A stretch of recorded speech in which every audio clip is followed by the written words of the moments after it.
Well, good morning and welcome to my latest live Q&A session. This is an opportunity for any of my followers to ask a question of me. And my aim is to share some knowledge, thoughts, expertise and experience with you to help you to start, develop and grow your own business. I did this one about a year ago on YouTube and recently shared that again on my social media. But today I'm hopefully live on LinkedIn, I'm hopefully live on Facebook and also on YouTube, and we are recording on Zoom so that I can share it at a later date.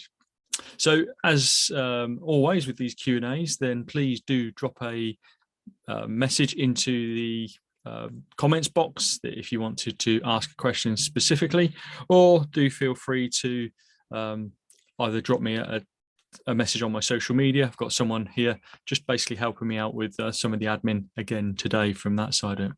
So I guess the first place I'll start whilst you're typing in your questions, thinking of your questions, is a little bit about my backstory, where I am today and where I've sort of come on my journey. This grey hair has hopefully built some experience over the days to enable me to share those and act as a mentor for many of my clients.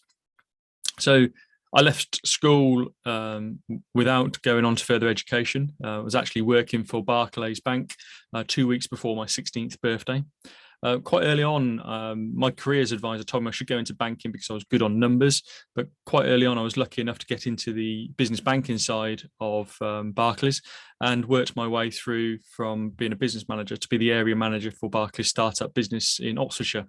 And that's where really business really got into my DNA, got into my blood, if you like, and really lucky enough to have that role. At that point, I was then headhunted to go and work for a charitable not-for-profit organisation called Soul Leisure, which was a breakaway from South Oxfordshire District Council to manage their leisure facilities. So the leisure department was in effect coming away from the council, and I was approached to take my business knowledge to the team to see if I could help develop that. And my prime responsibility was around the marketing and sales area and responsibility for their health and fitness brand called Solutions.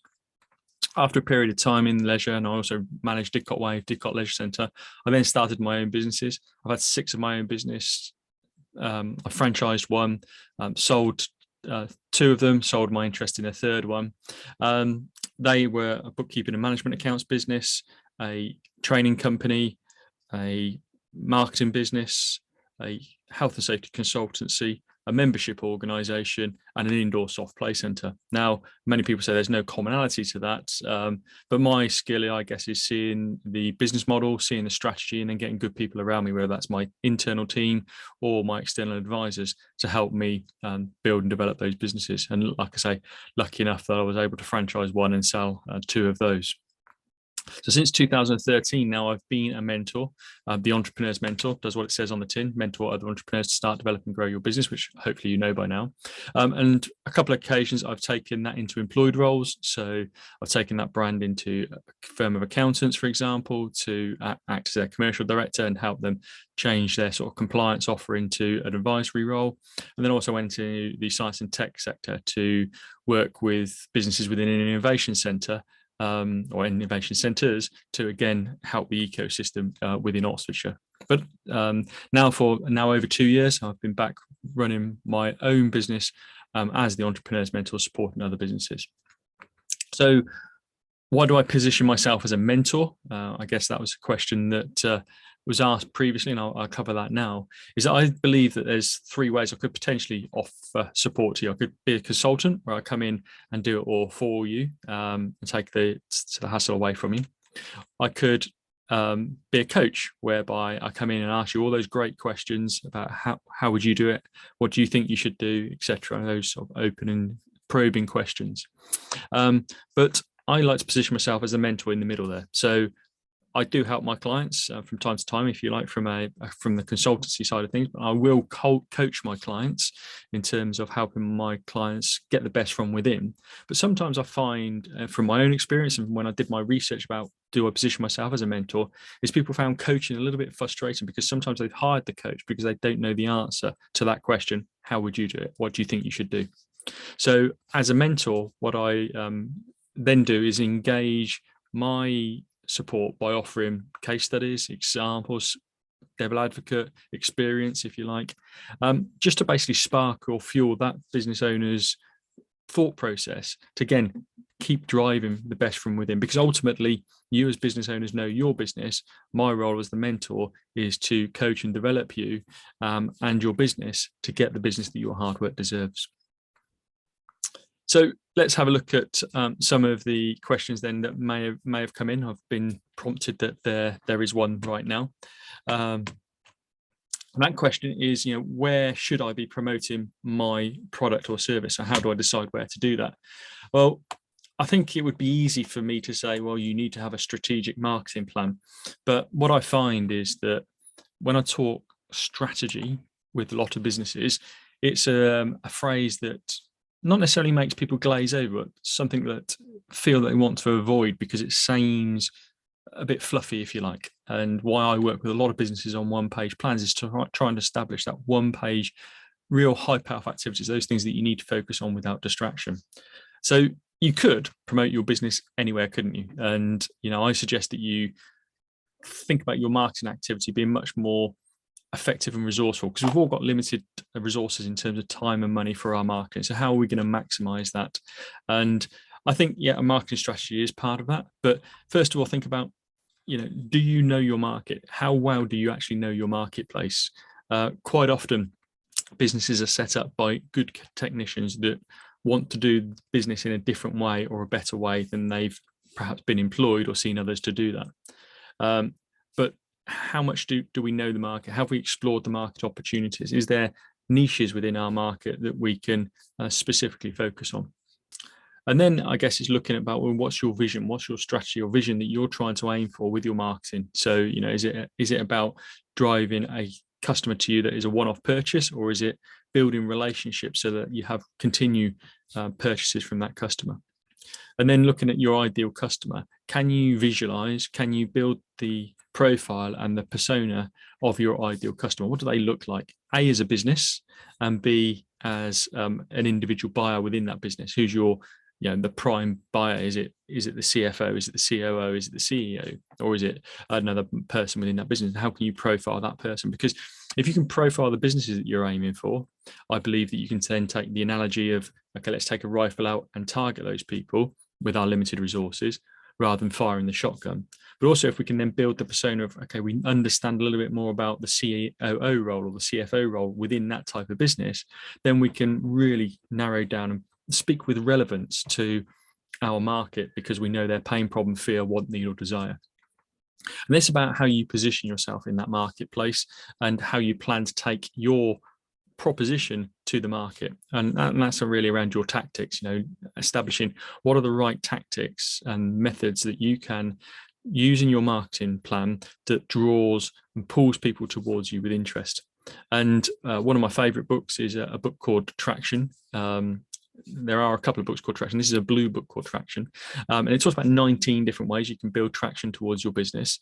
And the early paragraphs talk about not dismissing things that you would sort of like dismiss yourself. So, for example, I don't like Facebook ads because they ruin my feed, or I don't like Google ads because I know they've been paid for rather than earning their way there, if you like, or I don't like receiving telesales, so therefore I wouldn't do telesales. Well, they might be the best things to do for my businesses. So don't sort of dismiss those things. It talks about 19 different things, like a dartboard, moving 5 or 6 into the middle, testing small with all of those in terms of putting a budget behind them, giving them the plan, and then seeing which one in terms of a pound investment gives you the better return, and then bringing them into the bullseye, maybe 1 or 2 that you can then double down in and really get to know. Now, I'm a firm believer of customers having life cycles. So how can you build your marketing plan to meet that life cycle? And it may be that you're working with some demographic and type of business here, and then actually as they move through their life cycle, whether they get to a 3-year, 5-year cycle, then their pain, their problem, their fear, their want, their need, their expectations may change. And how can you adapt to that? And I think it's about then sort of concentrating your marketing efforts in the places where your customers dwell. So we've got the online, we've got the offline universe. So it's where do your customers hang out? And if we truly understand the persona of our business, customer, then we will understand that, yeah, okay, they're unlikely to be online, so I need to do more offline marketing and get stuff into their post box, for example. Or if purely their business is an online business, then again, your digital marketing would be more effective. But then you can really understand their needs and make sure that your product or service is, I guess, shaped to help them. And I'm a firm believer that your marketing development is always aligned with your product development. Too often I've seen people really sort of like fire the marketing out there and deliver a promise and the product's not ready, or they've developed the product, kept developing the product without asking anybody, and the product's irrelevant or not of interest to the market because they've not brought the market forward at the same time. And I guess this piece about knowing your market enables you to easily adapt to your market if changes. So for example, we've seen changes with the pandemic to the market. The pre-pandemic customer is definitely different to the post-pandemic customer. How have you adapted your business, and what has that period taught you? How close have you been to the business, the market, to understand that? And I guess from a marketing perspective, we talk about the 4 Ps: price, product, place, and promotion. And again, I'm not going to dwell on those today, but unless anybody has a specific question, obviously. But I think it's about thinking about how that all plays that part within your marketing strategy. So hopefully that one's been useful and answered that question. Okay, yeah. So another question then, which I guess leads quite nicely into that, is how do we convert our leads? That's the best way to convert our leads. And I think for me, you want to get your leads as best as possible off of the digital space, unless obviously you're an e-commerce business or you can sell quite easily online. But most businesses and most service businesses that I work with need to bring the online experience offline. And I think from that perspective, I think it's then thinking about, okay, well, what do I need to do? What sort of process and benefits do I go through? Just please bear with me. I've just been told that the sound isn't fantastic.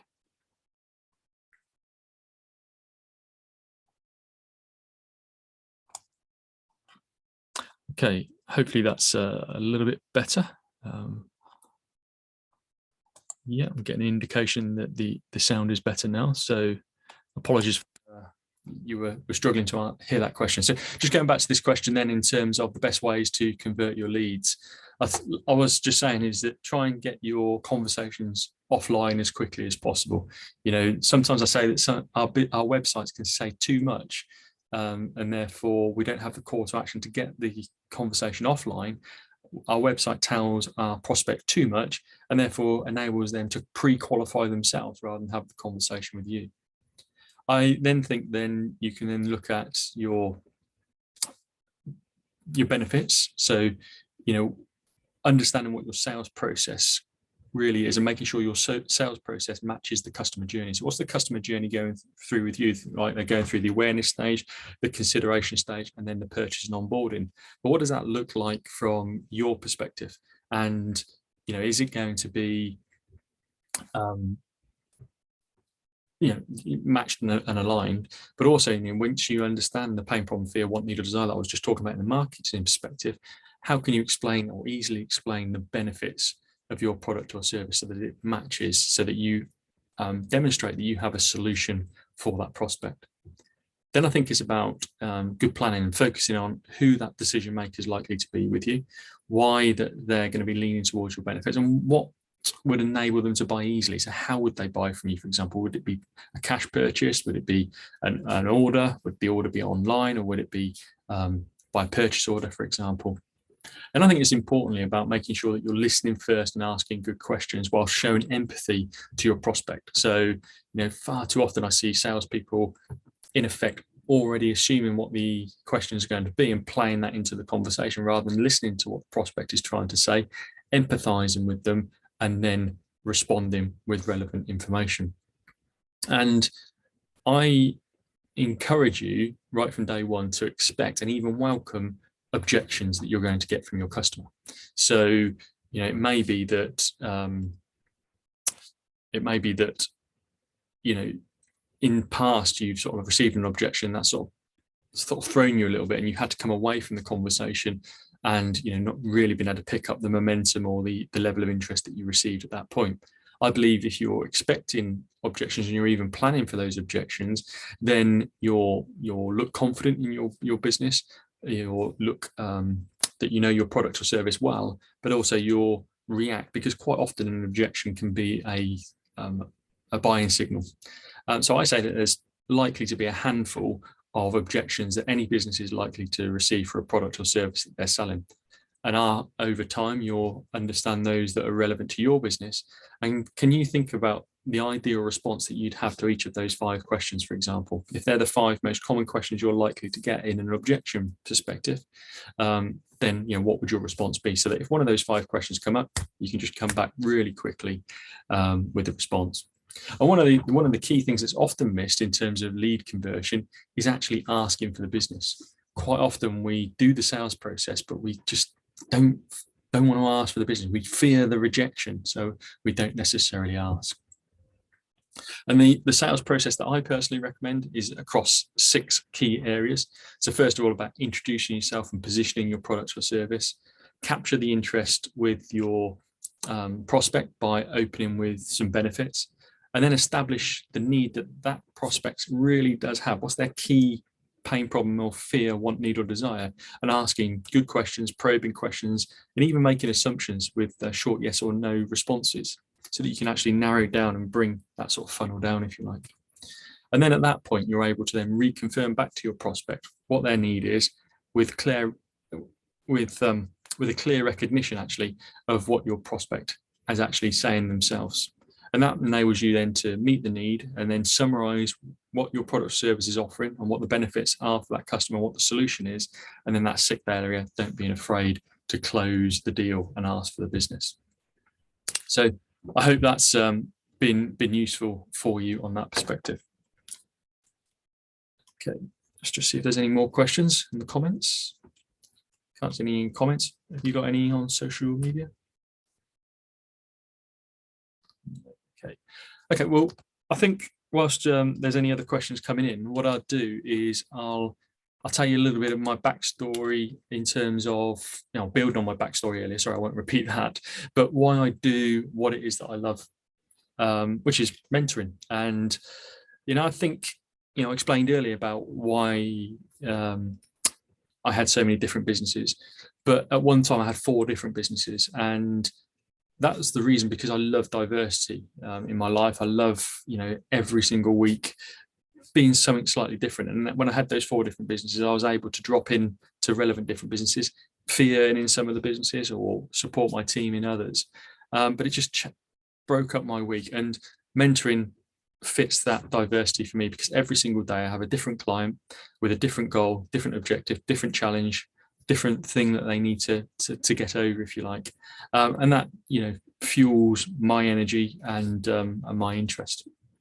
It's also my why. It's my passion, if you like, in terms of supporting people. I've ran networking organizations now for nearly 14 years, in the whole aspect of wanting to support other people, and quite often I like to put others ahead of myself.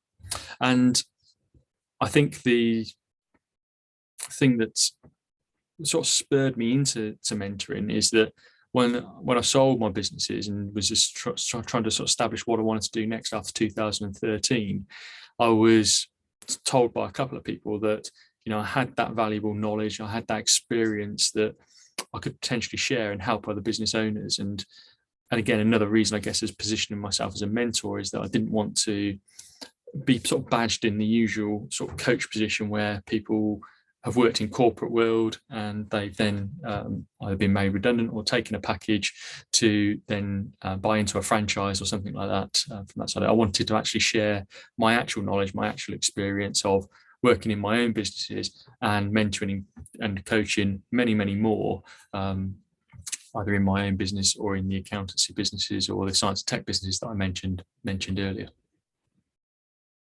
Okay. So again, we'll just keep an eye if there's any questions. One of the things I wanted to share today was a tool that I often use with my clients, and I use actually with Oxford Brookes University with the scale-up program I do for them, which is the business model canvas.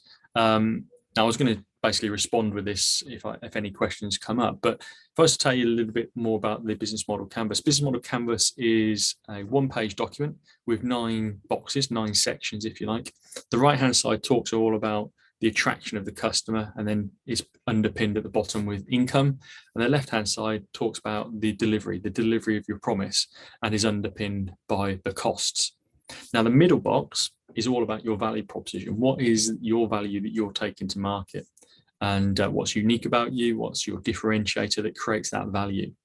And when you're sort of considering that, the reason it underpins is that on the right-hand side, you're trying to take that value out to the market. And on the left-hand side, you're trying to deliver that promise that you've made of that value. So it's really establishing in that middle there what it is that is unique to you. Now, when I talk about unique, it doesn't have to be purely unique to you. Obviously, if it is, that's even better. But you'll find it might be unique to your industry, your sector. But why do you make it unique? Why would someone lean towards you with interest rather than one of your competitors? If we go out to the right-hand side, I look at this a little bit of a loop. If we go right to the far right-hand side, it's about who you're trying to target, who your key markets, your ideal customer, if you like. And that might be sectors, that might be personas that we talked about earlier. And it may be that your value proposition aligns with those different markets. So you tweak your value proposition for, say, for example, a consumer market, or you might tweak it slightly if you're also selling into the B2B, business to business market. Once you've identified who you're taking that out to, the bottom part of the right-hand side then sort of talks about your marketing, if you like, your strategy in terms of taking your product to market. And that might me get to think about, the things that I were just answering in the question earlier, but predominantly your tactics and your marketing work that you're going to today to take your value proposition out towards your ideal customer. And the loop completes at the top, which is your customer relationships. And then thinking about your customer relationships that you're building and how do you continually gain feedback from your customers. So for example, as we said earlier, thinking about the customer journey, going through the awareness stage, i.e. your marketing, into the consideration, i.e. your sales, then into purchase and onboarding, and then into your loyalty and advocacy stages. And again, where does the relationship sit at each of those steps? And how does the relationship change as you're building that relationship with your client? And then obviously that comes a nice loop, in my opinion, because what you're doing is you're taking your product out to market to your ideal customer, you're winning your customers or talking to your prospects, they're giving you feedback, and that continually tweaks your value proposition. As I say, that's underpinned on the right-hand side by your income streams. That might be your primary income or any secondary income streams. And again, if you get the right-hand side right about who you're trying to work to, understanding what the proposition and the value is you're taking to market, that starts to shape your income streams. And then about how you take it out to market and how they buy from you, again, gets you to think even further about any additional income streams that are available to you. If we then move over onto the left-hand side, my left, if you like, then you're thinking about, okay, your key activities within the business, things that you're having to do to make a difference and deliver that promise, your key resources and your external resources.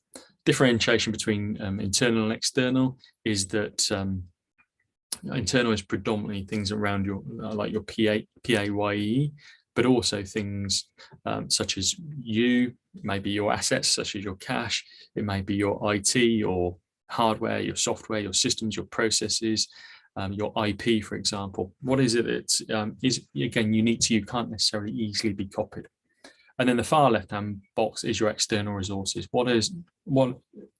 Who is supporting you that's not within your PAYE or your direct control? So that might be your supply chain, for example. That may be your subcontractors. It may be your advisors.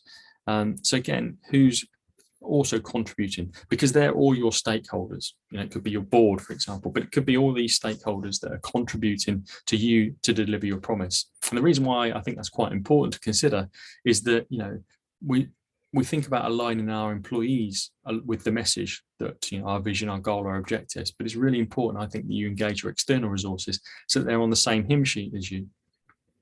And again, the left-hand side is underpinned by that bottom box, which is the costs. And again, if you keep the left-hand side really nice and lean, your costs tend to look after themselves.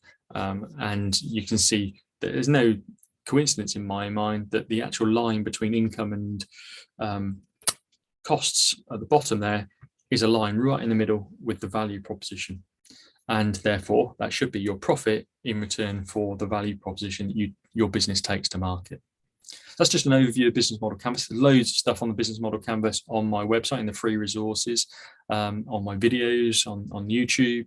And it's a wide used resource. It's a resource that I used, first of all, when I was with the Growth Accelerator scheme a few years ago now. Okay, let's see if we got any other questions. Okay, so why do businesses fail, and what do we need to look out for? Why do businesses fail, and what do we need to look out for? Good question. Yeah, and I like that question, because sometimes we can always be so focused on the positive things that we overlook, or we try to dismiss the things that aren't seen to be so negative. And I know some people in my network talk about the coaches that are the Duracell bunnies, which are like, it's all ultra positive out there.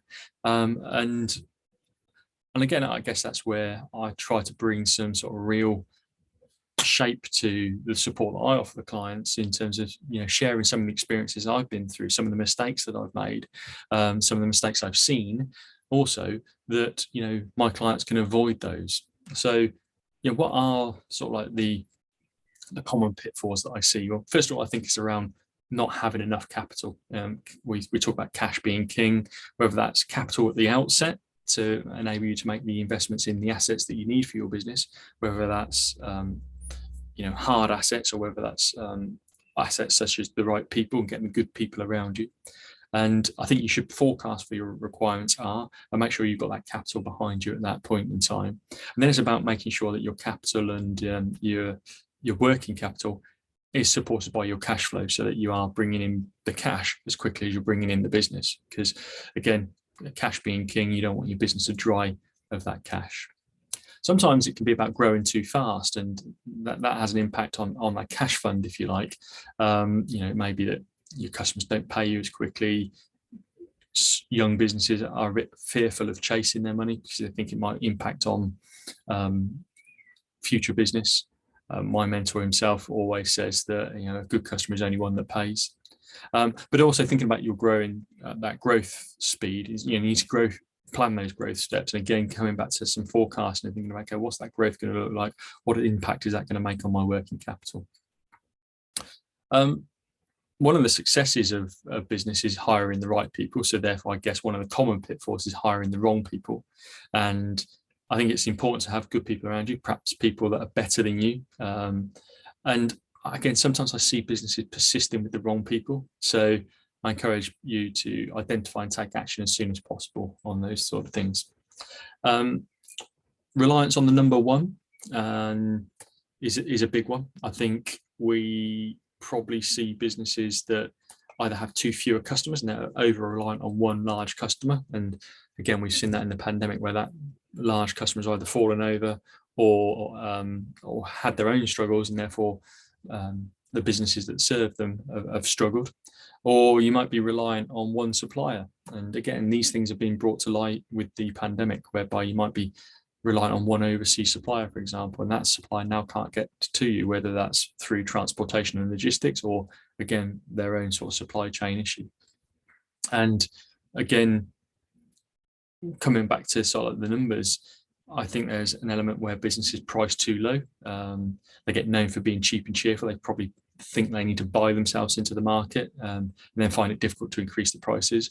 Or they have poor financial controls, and therefore, don't really know their numbers, don't really know the numbers that are impacting their business. And again, one of the things you can read on my website is what's the real numbers in your business, not necessarily those numbers that sit in your financial accounts, because quite often a lot of those are outcomes, certainly revenue, profit level, and your in terms of margin, and then your net profit level are going to be outcomes of other things that you do in your business. So, for example, revenue will often be controlled by the number of people you sell to, the number of times they buy, and the average sales value. And if you haven't really considered those, you can easily think, well, okay, I haven't quite got to my target or my objective. but you haven't learned anything in terms of what you can improve. So for example, if you do know how many customers you should buy to, sell to, how many times they should be buying from you, and what average sales value you're selling at, then you can do some reflection, some analysis, and your key performance indicators and your management reporting should tell you that information. Control of overheads is another one when we're talking about numbers and finances, and I think sometimes it can be easy to spend money rather than save money. And you've been mindful, and I remember going into the pandemic reviewing the overheads for a lot of my customers, and one of my customers had £1,000 worth per month of software that they'd invested in that they were no longer using. And it's just things that had gone into the profit and loss account and just got lost in the statements and the busyness of that business. I talked earlier about people, and I think one of the key things that I encourage my clients as business owners and entrepreneurial leaders is to make sure they have the communication right with their staff. I always encourage my clients to think about hiring people that can follow the system that the business already has, the systems and processes that the business already has, but also someone who's got innovation and creativity to improve those going forward and hopefully make them even better and work with you to make them even better. But making sure that you are communicating with your staff, knowing what their worries, what their fears may be, communicating what's expected of them, and making sure that you are actually being seen and communicating with them. And that, when I'm being seen, that's not necessarily being in their face, but do having some face-to-face, or maybe a common communication, whether that's through your digital channels like Slack, for example, or whether that's through traditional or email.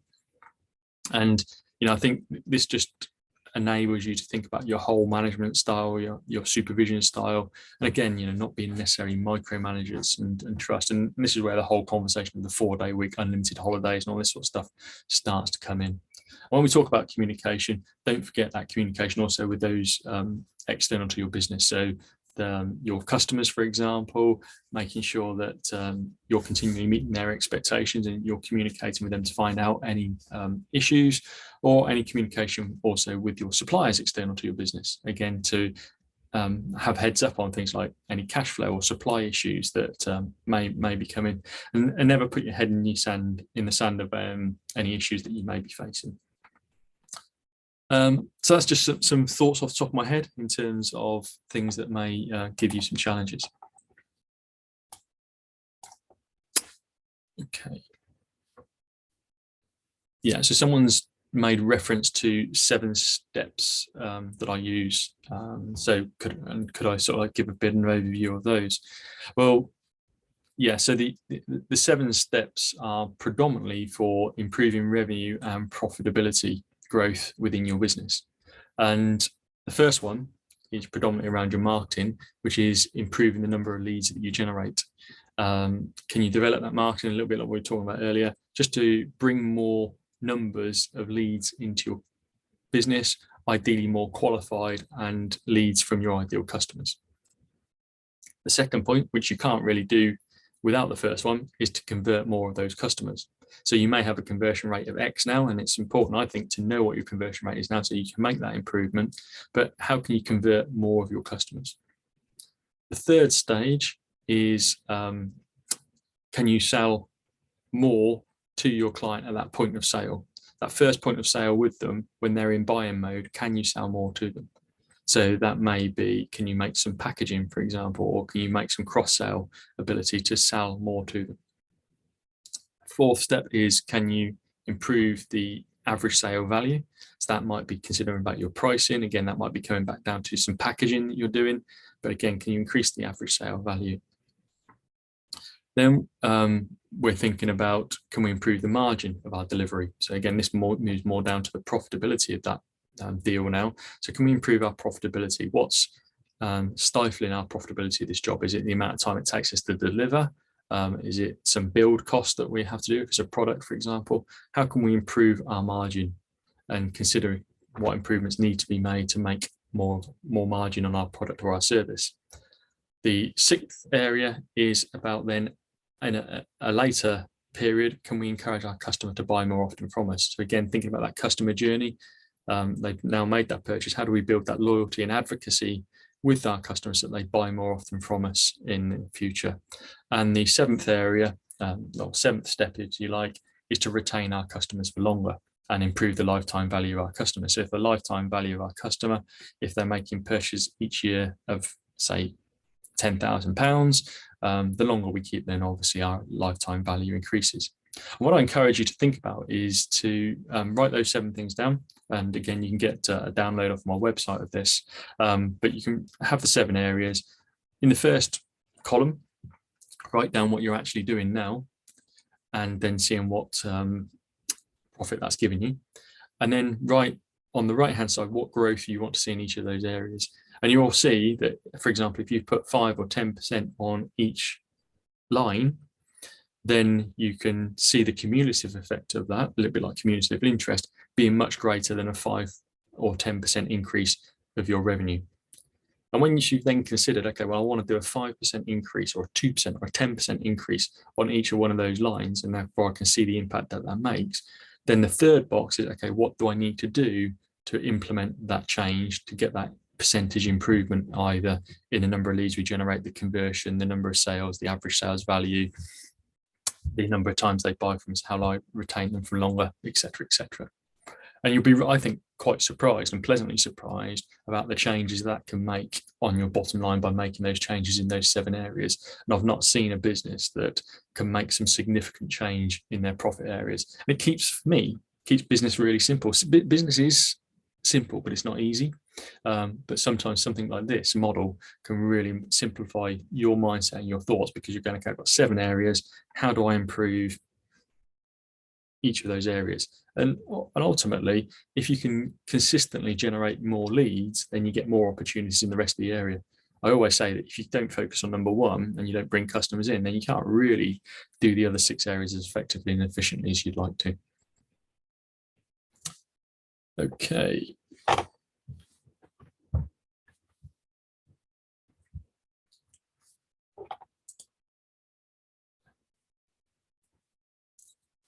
Okay, I've got a question around pricing. Yeah, the big hot topic of pricing. How do I price my product effectively? Yeah, good question. I don't know if you can give me a bit more background in terms of the type of business that you are, because that may sort of sway some of my thoughts. But I think the initial sort of consideration to think about is, does your product have a genuine advantage in the marketplace? And do you offer real unique benefit that your customers are willing to pay for? And who is it that you're actually trying to sell to? Again, coming back to our ideal customer personas earlier, because it may be that your customers are motivated paying up a price, either a cheap price or a premium price.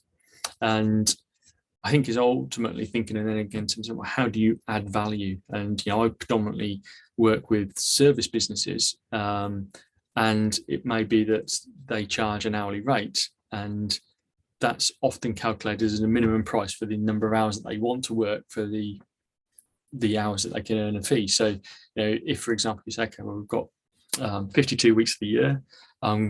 If I allow for holiday and sickness, I'm going to likely to be wanting to work 45, let's say. What would be your desired return for that period of 45 weeks? So, okay, if we've got 45 weeks, we've got 5 days per week. Of those 5 days per week, of the number of hours I'm going to fee earn for 60% of them, because realistically, I've got 40% of that time I am going to be either doing my marketing to drive business, I'm going to be doing some admin in my business, I'm going to be doing some admin that's not chargeable for my clients, etc., etc. And again, if we know, okay, well, 60% of that time is chargeable, and therefore then for my return on my investment, for my hard work into this business, I want this pay return of X pounds, then you could argue that it's a simple calculation to start with that says, okay, well, this is my pay expectation, this is the number of hours I've got available to fee earn from, and therefore that gives me an hourly rate of X. And then you take that into the market and say, okay, well, from your market research, what do you identify about the demand for your product or service? And where does it sit with your competitors? I don't encourage you to be cheaper than your competitors. That's only really driving price to the line. And also, I think if you've got a low price, then it's really difficult to increase your prices. So that's quite common for a service business. I think in terms of if you were looking, for example, something like a product You may look at things like your forecasted volume. You will certainly consider your production cost, whether that's fixed or variable costs, and thinking about any logistic costs and that delivery to you, but also your delivery to your customer. And then, linking in with that in terms of, again, this whole perception of value or the uniqueness that what your product or service is offering as a solution to your prospects, pain, problem, fear, want, need, or desire. Now, in your pricing, you can try different tactics. You might bring in special offers, promotions, discounting, for example. You often see, the price being shown as 99p rather than the full pound, just to give that perception of a lower price. You see things like loss leaders. Some of the supermarkets have got loss leader brands where they know people are going to go in and buy the blue stripe, for example, but the basket's going to be full with other premium product as and when they're sort of walking around the store. Then you may think about, okay, well, what's your pricing strategy? Are we going for penetration here? So we're going for a low price to get high market share with a high volume. But again, then later we'd then think about what that pricing may be.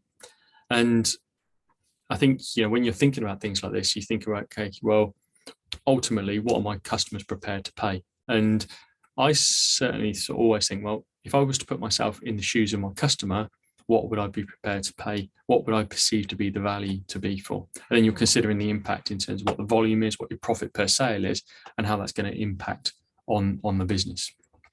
I think also in terms of the pricing level, I think it is, it's down to your customer's perception. You certainly don't want to be seen as being the cheap and cheerful supplier, unless that is your strategy, obviously.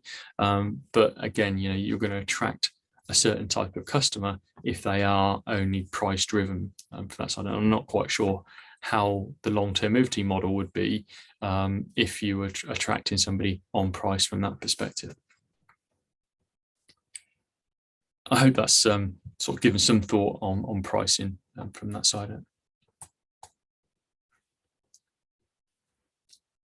Okay, so just checking in. What are we done? Probably about half an hour, maybe. So the other thing that I was going to share, really in summary, but I'll cover it now, is the way that I work with my clients about their now and their desire and what that gap is. And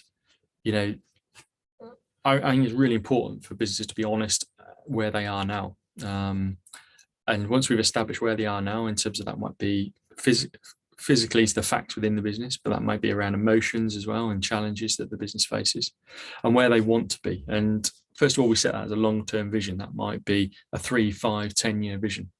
But we know as a small business that sort of vision deviates a little bit, but we want to have something to aim for in a trajectory. What I then say is, okay, let's bring that back to a line in the sand in a year's time and say, okay, if we're staying on that trajectory to this point and where you want the business to be in a year's time, then we know we're on the trajectory to the longer term goal. So for example, it may be that the longer term goal, 10 years, is to have a certain size team, certain size revenue of the business, and then sell the business. If we brought that back to a year's time, if the starting point now is that they haven't got any staff, then is that part of the process to get to in a year's time? Or is it, if it's not a repeatable, workable marketing machine that is in bringing in qualified leads as a starting point now, then where does that need to be in a year's time? And then once we've established what the business needs to look like in a year's time, we can then break that down into shorter periods. I work on 90-day sprints. So looking at 90-day periods and saying, okay, what needs to be achieved in the next 90 days? What's the high payoff activities that I need in my business to deliver? A high payoff activity, by the way, is those things that you have to do in your business for the benefit of your business without distraction or interruption. Crystal clear about what it is that the things that you need to do. And then once you've got a 90-day focus that you're building towards, and therefore my role, I guess, as a mentor coach is to keep people motivated and accountable to those actions, is we break it down into 30 days and say, okay, 30 days between now and the next session, what is it the things that you need to keep focused on? What are the things that you really need to deliver? And we're deciding whether that's 2 things, 3 things, 10 things, in terms of what's manageable for the next 30 days. We don't want to overwhelm ourselves in terms of what needs to achieve, because then all that does is contribute to the feeling.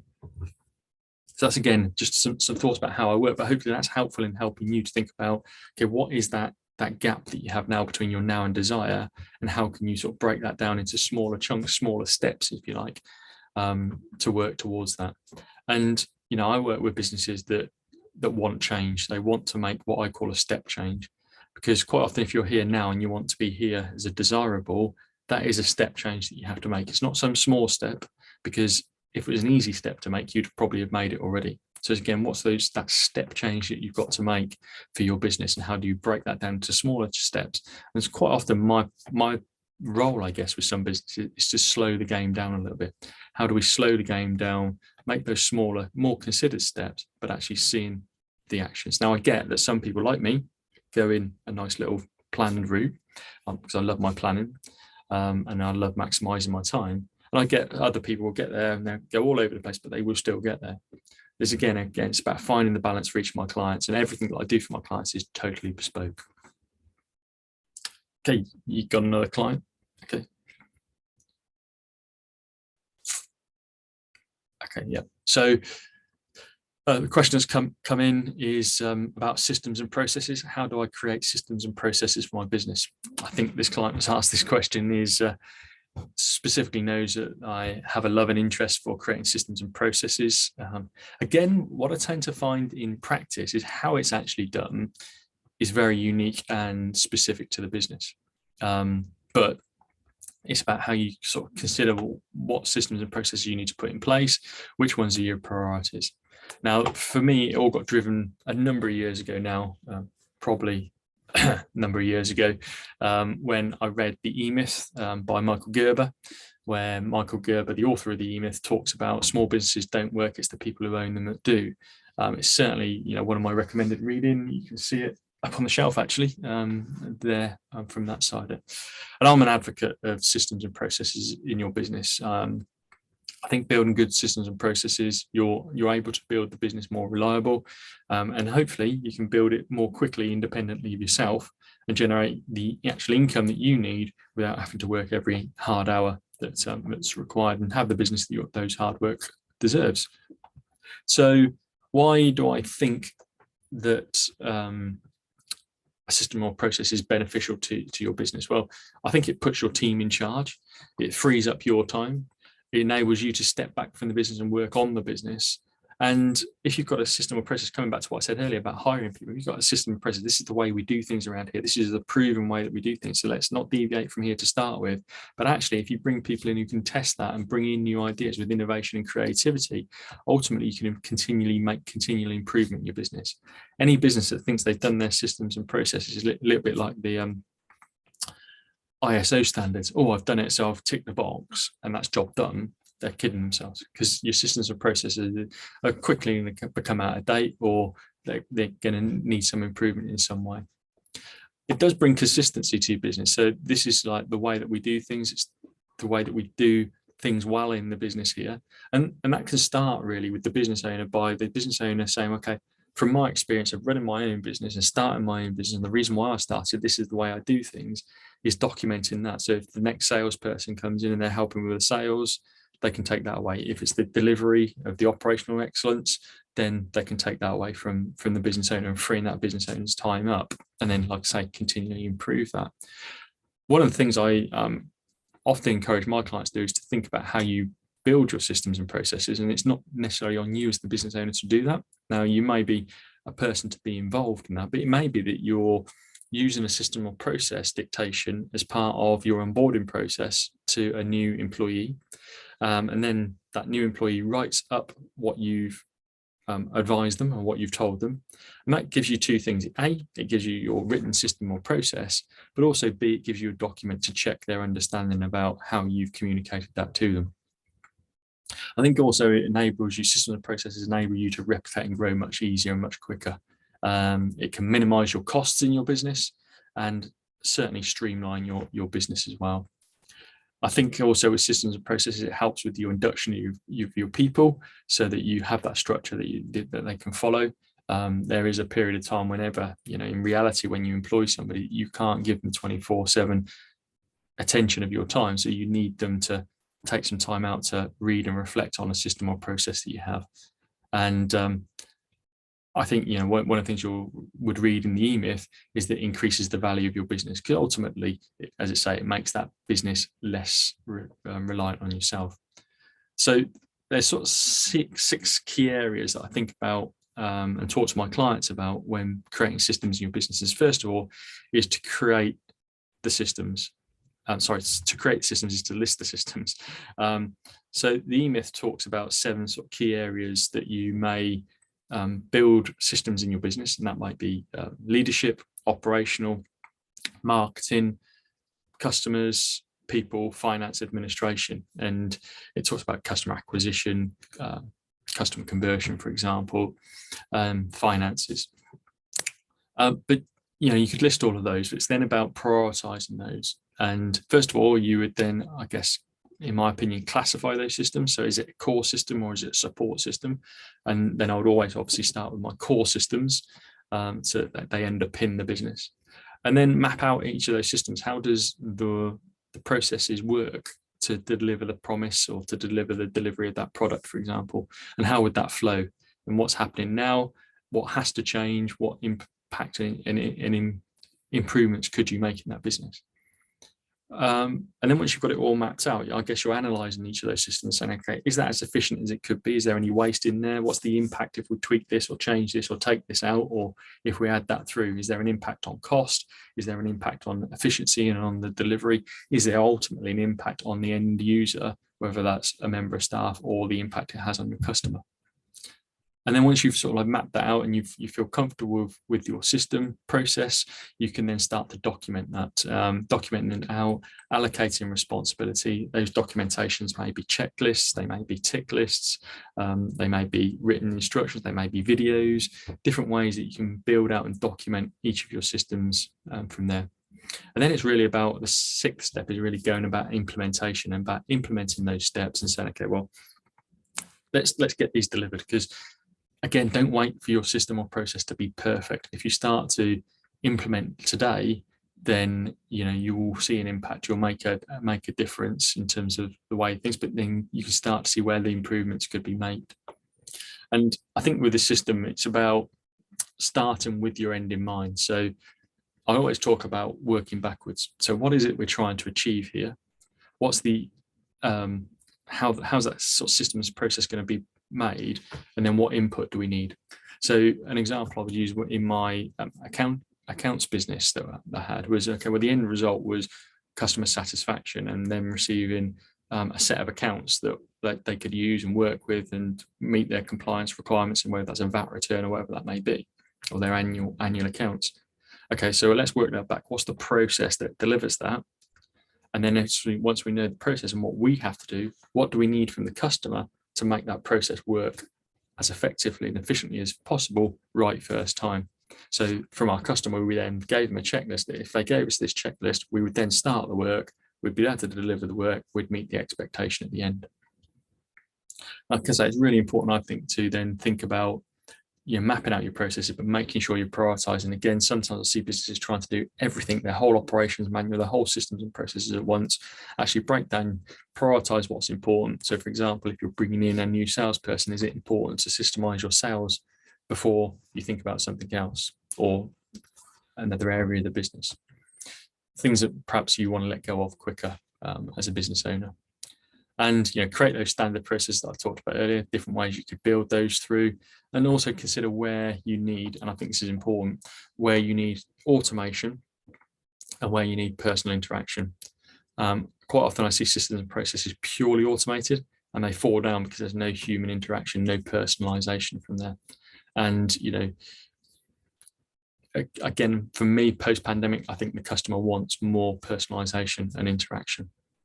And then it's really about implementation and training. Implement, train, discuss and improve.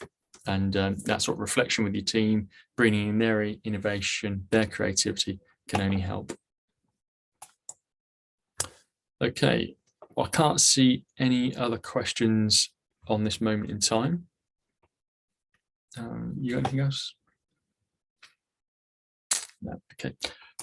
There's no other questions that come through. I haven't got anything else sort of prompted to me that I wanted to specifically share that was going to be part of a response to any questions that I've got today. I just thank those that have joined me for this Q&A today for your time. I hope from my perspective that's added some value in your own thoughts in the development of your own business, whether that's starting it, whether that's scaling, or whether that's starting to grow, or whether that's looking to exit the business in the short period of time.